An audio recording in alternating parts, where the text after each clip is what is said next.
Pemirsa, sejumlah peneliti ini mengungkapkan bahwa ada potensi tsunami yang bisa setinggi 34 meter di Indonesia.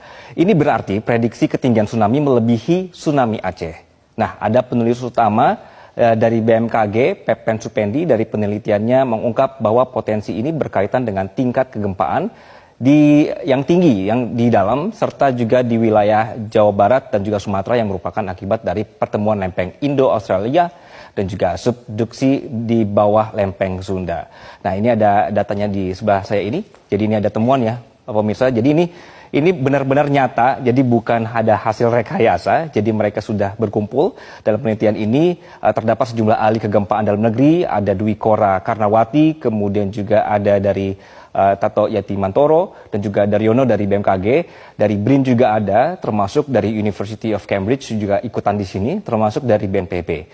Nah, sehingga penelitian ini sangat tidak main-main dan bukan sembarangan. Jadi tim peneliti ini memanfaatkan katalog data seismik yang bersumber dari BMKG, kemudian dari Pusat Penelitian Seismik Internasional, periode April 2009 sampai Juli 2020 untuk melakukan hypocenter gempa. Jadi mereka berkumpul. Kemudian hasil penelitiannya ditemukanlah bahwa ini akan ada celah seismik besar di selatan Jawa Barat dan Sumatera bagian tenggara yang berpotensi menjadi gempa yang besar sekali, magnitudnya 8,9, potensi tsunami-nya adalah 34 meter. Ini tinggi sekali ya pemirsa ya.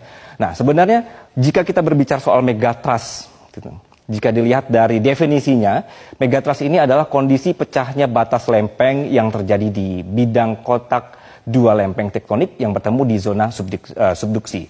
Nah, karena gerakan relatif lempeng ini yang tidak terbendung, tekanan terakumulasi di area dua lempeng tersebut dan akhirnya saling mengunci sehingga dilepaskanlah melalui gempa megatrust. Jadi ini ada kekuatan yang ditahan kemudian terlepas begitu ya. Sumber gempa megatrust biasanya ada di bawah laut pemirsa. Megatrust ini memiliki potensi menimbulkan tsunami yang karena ada pergerakan besar vertikal dasar laut selama gempa terjadi. Baik, nah megatrust itu tadi definisinya sudah ada apa, kemudian ini mana sih sebenarnya wilayah Indonesia yang akan menjadi perhatiannya? Nah, karena negara kita terletak pada bagian cincin api Pasifik yang membuat Indonesia rentan bencana, terutama gempa dan tsunami. Dalam buku Pusat Studi Gempa Nasional disebutkan bahwa sumber gempa dari segmen megatrust hanya berjumlah 13 segmen. Tapi ini bukan hanya sebenarnya. Jadi kami coba ilustrasikan di sebelah kanan saya, kalau bisa difokuskan atau di sebelah petanya, pemirsa.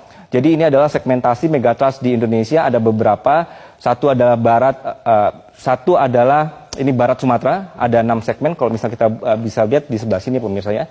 Oke, ini ada 6. Kemudian juga selatan Jawa ada 3 segmen. Selatan Bali hingga Sumba ada 1 segmen. Utara Sulawesi ada 1 segmen. Lalu Maluku ada 1 segmen dan utara Papua ada 1 segmen. Ini adalah yang sudah dipetakan. Nah, kemudian yang berwarna oranye yang Anda saksikan ini adalah ilustrasi misalnya keberadaan subduksi lempeng Indo-Australia yang menujam ke bawah lempeng Eurasia. Ini merupakan generator kuat sekali untuk terjadi gempa. Jadi wajar jika selatan Jawa ini menjadi kawasan rawan gempa dan juga tsunami. Dari data BMKG ini menyebutkan bahwa gempa di atas 7,0 di Jawa ini terjadi sekitar 19 kali.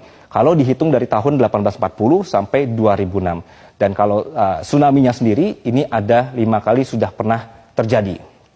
Begitu. Nah, ini menurut Kepala Mitigasi Gempa Bumi dan Tsunami BMKG, Daryono, berdasarkan frekuensi kejadian gempa yang merusak, sesar aktif sebenarnya lebih sering terjadi dan menimbulkan kerusakan serta korban jiwa dibandingkan dengan megatrust. Namun megatrust sebenarnya relatif jarang terjadi, hanya saja sumber gempa megatrust ini mampu membangkitkan gempa dahsyat dengan magnitudo 8 hingga 9. Jadi meskipun jarang, ternyata dampaknya besar sekali. Sementara sumber gempa sesar aktif rata-rata hanya mampu memicu gempa paling tinggi 7,5. Yang membuat beda, gempa sesar aktif yang lebih sering terjadi banyak berpusat di daratan, dekat perkotaan, kemudian bahkan tempat tinggal kita sendiri, pemirsa.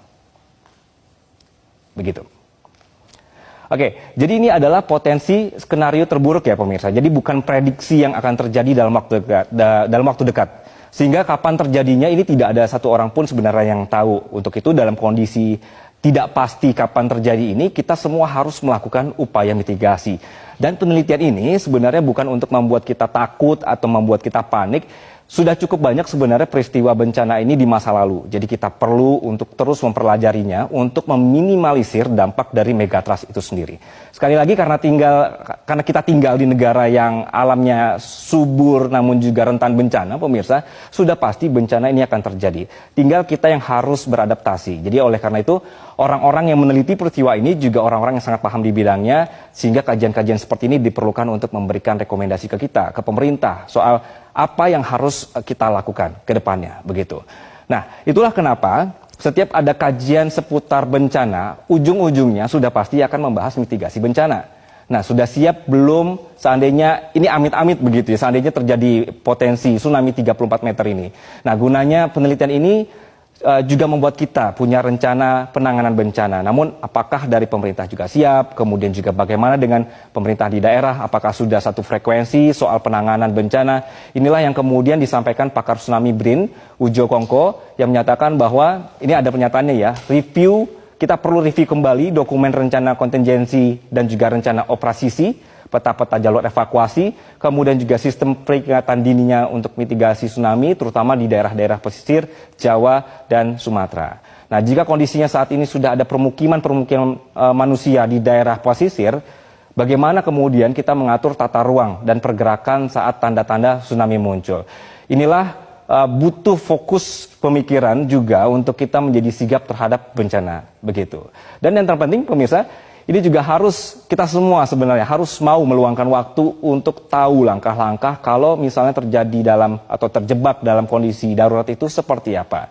Kita tetap berdoa bahwa tidak ada peristiwa mengerikan yang akan terjadi, sekaligus tidak lupa berusaha untuk bisa beradaptasi memahami alam. Sampai bertemu di Metropedia selanjutnya bersama saya, Gia Sibuan.